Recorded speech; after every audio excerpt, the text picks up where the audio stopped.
नमस्कार। आज के इस गहरे विश्लेषण में हम एक बेहद रहस्यमयी और आध्यात्मिक यात्रा पर निकलने वाले हैं। हम सिर्फ इतिहास के पन्ने नहीं पलटेंगे, बल्कि अपनी ही आत्मा की गहराइयों में उतरेंगे।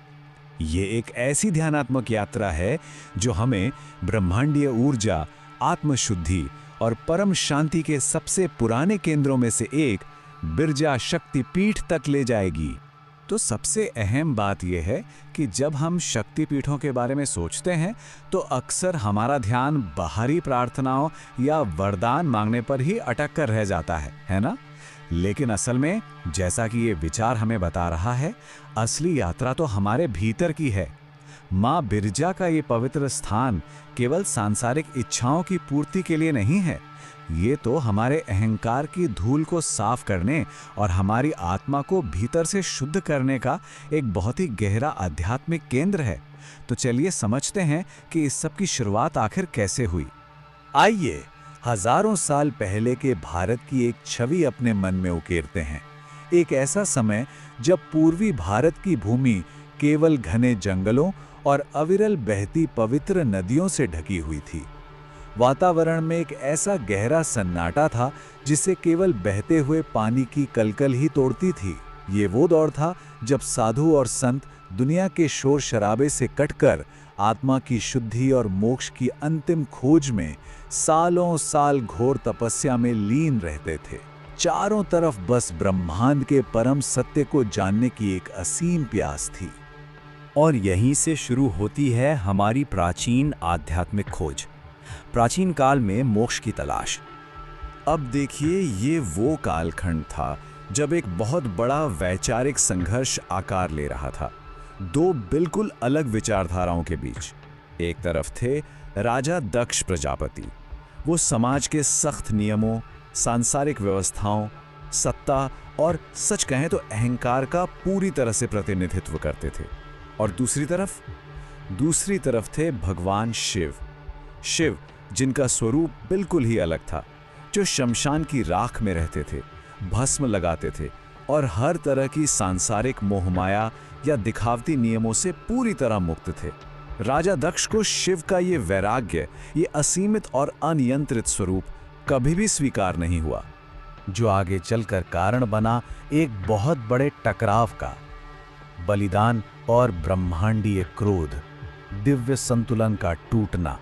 ठीक है, आइए घटनाओं के इस तेजी से बढ़ते क्रम को समझते हैं। राजा दक्ष के अहंकार ने एक विशाल महायज्ञ का रूप ले लिया। सबसे पहले इस यज्ञ का आयोजन होता है, जहां ब्रह्मांड के हर छोटे बड़े देवता को निमंत्रण दिया जाता है, लेकिन भगवान शिव को जानबूझकर बाहर रखा जाता है। फिर यज्ञ से कुछ घंटे पहले माता सती, जो शिव की अर्धांगिनी और दक्ष की पुत्री थीं, तमाम चेतावनियों के बावजूद बिना बुलाए वहां पहुंच जाती हैं। वहां सती के ठीक सामने भगवान शिव का घोर सार्वजनिक अपमान किया जाता है, उनका मजाक उड़ाया जाता है। और फिर आता है वो चरम बिंदु जहां इस सांसारिक अहंकार ने सब कुछ तबाह कर दिया। अग्नि में वो अंतिम आहुति। माता सती अपने आराध्य और पति का ये भयंकर अपमान सह नहीं पाईं।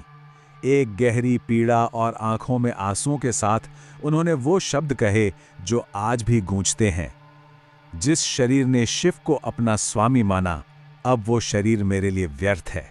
और एक गहरे सुन कर देने वाले सन्नाटे के बीच उन्होंने उसी यज्ञ की धधकती अग्नि में स्वयं को समर्पित कर दिया। ये कोई साधारण अंत नहीं था, ये प्रेम, भक्ति और स्वाभिमान का सबसे बड़ा बलिदान था। और ये बहुत ही शानदार तरीके से दर्शाता है कि जब असीम दिव्य प्रेम को ठेस पहुंचती है तो पूरे ब्रह्मांड में कैसे उथल-पुथल मच जाती है। सती के आत्मदाह का समाचार सुनते ही शिव का अथाह शोक एक भयंकर विनाशकारी क्रोध में बदल गया। उन्होंने अपनी जटाओं से वीरभद्र को जन्म दिया, जिसने देखते ही देखते पूरे यज्ञ स्थल को पूरी तरह तहस नहस कर दिया। सती के निर्जीव शरीर को अपने हाथों में उठाकर शिव ने ऐसा उग्र तांडव किया कि धरती कांपने लगी, पर्वत दरकने लगे, सब कुछ नष्ट होने लगा था। अंततः इस ब्रह्मांडीय विनाश को रोकने और संतुलन वापस लाने के लिए भगवान विष्णु को अपना सुदर्शन चक्र चलाना ही पड़ा। और इसी महाविनाश के बाद शांति का उदय हुआ, शक्ति पीठों का जन्म, दिव्यता का विखंडन।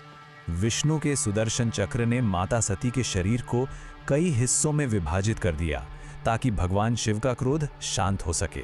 अब ब्रह्मांड में जहां जहां वे अंग गिरे वहां वहां ऊर्जा के परम केंद्र स्थापित हो गए। मान्यताओं के अनुसार इसी क्रम में माता सती की दिव्य नाभि उड़ीसा की पवित्र भूमि पर गिरी और बिल्कुल उसी क्षण वो असीम ब्रह्मांडीय ऊर्जा उस स्थान पर गहराई से केंद्रित हो गई जिसने जन्म दिया बिरजा शक्तिपीठ को। जाजपुर में स्थित यह स्थान केवल पत्थरों से बना कोई आम मंदिर नहीं रह गया, बल्कि आध्यात्मिक उपचार, जीवन शक्ति और आत्मशुद्धि का एक जीवित जागृत भंवर बन गया। इस स्थान को गहराई से समझने के लिए हमें जानना होगा वैतरणी का संबंध, लोकों के बीच का मार्ग। इस दिव्य स्थान को जो चीज और भी ज्यादा रहस्यमयी और शक्तिशाली बनाती है वो है अत्यंत पवित्र वैतरणी नदी। देखिए, हिंदू दर्शन में वैतरणी केवल जल की एक भौतिक धारा नहीं है, इससे जीवन और मृत्यु के बीच की एक सीमा, एक पारलौकिक मार्ग माना जाता है। श्रद्धालु सदियों से ये मानते आए हैं कि इस नदी के स्पर्श मात्र से, इसमें स्नान करने से केवल शरीर ही नहीं बल्कि हमारी आत्मा अपने जन्म जन्मांतर के बोझों और कर्मों से पूरी तरह मुक्त हो जाती है।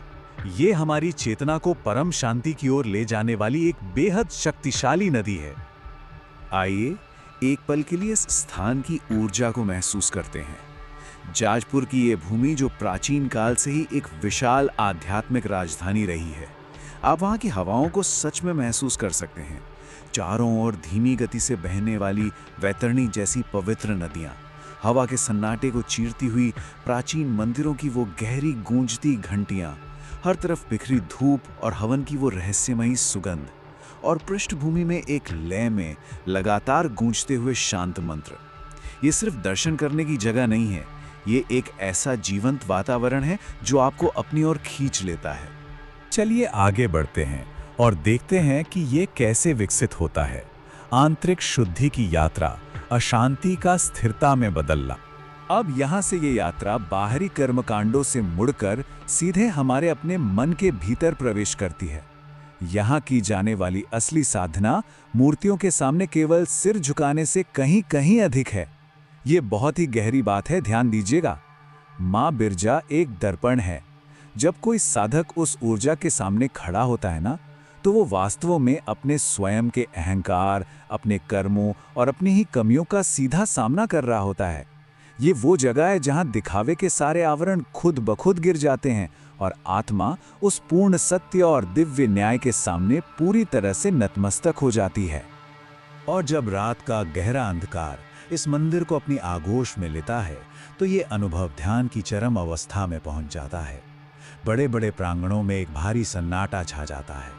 सदियों पुरानी पत्थर की दीवारों पर दीपकों की लौ धीरे धीरे कांपती है और हवा में बस धीमी लयबद्ध मंत्रों की गूंज तैरती रहती है।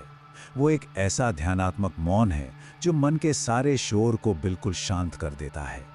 और शायद यही कारण है कि सदियों से ये पवित्र भूमि गहरी और रहस्यमयी तांत्रिक साधनाओं का एक बहुत बड़ा केंद्र रही है। तो अब यहाँ जो सबसे दिलचस्प बात सामने आती है वो यह है, जरा सोचिए, जब हम उस शांत अंधकार में बैठकर अपने भीतर के सबसे गहरे सच और अपने कर्मों की वास्तविकता का सामना करते हैं, तो वह सामना हमारी आत्मा को कैसे बदल देता है। यह जीवन का वह क्षण होता है जहां हमारे सारे सांसारिक भ्रम टूटकर बिखर जाते हैं और हम अपनी सबसे शुद्ध अवस्था में लौट आते हैं, जो हमें आज के इस अंतिम और सबसे गहरे विचार पर लाकर खड़ा कर देता है।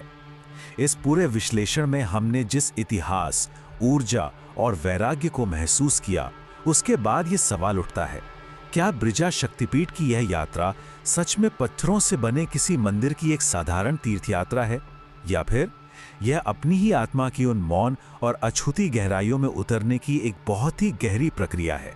खैर, ये एक ऐसा सवाल है जिसे हम आज आत्मचिंतन के लिए यहीं छोड़ देते हैं। इस शांति को महसूस करें और अपने भीतर की यात्रा को समझें। आज के इस विश्लेषण में हमारे साथ गहराई से जुड़ने के लिए आपका बहुत बहुत धन्यवाद।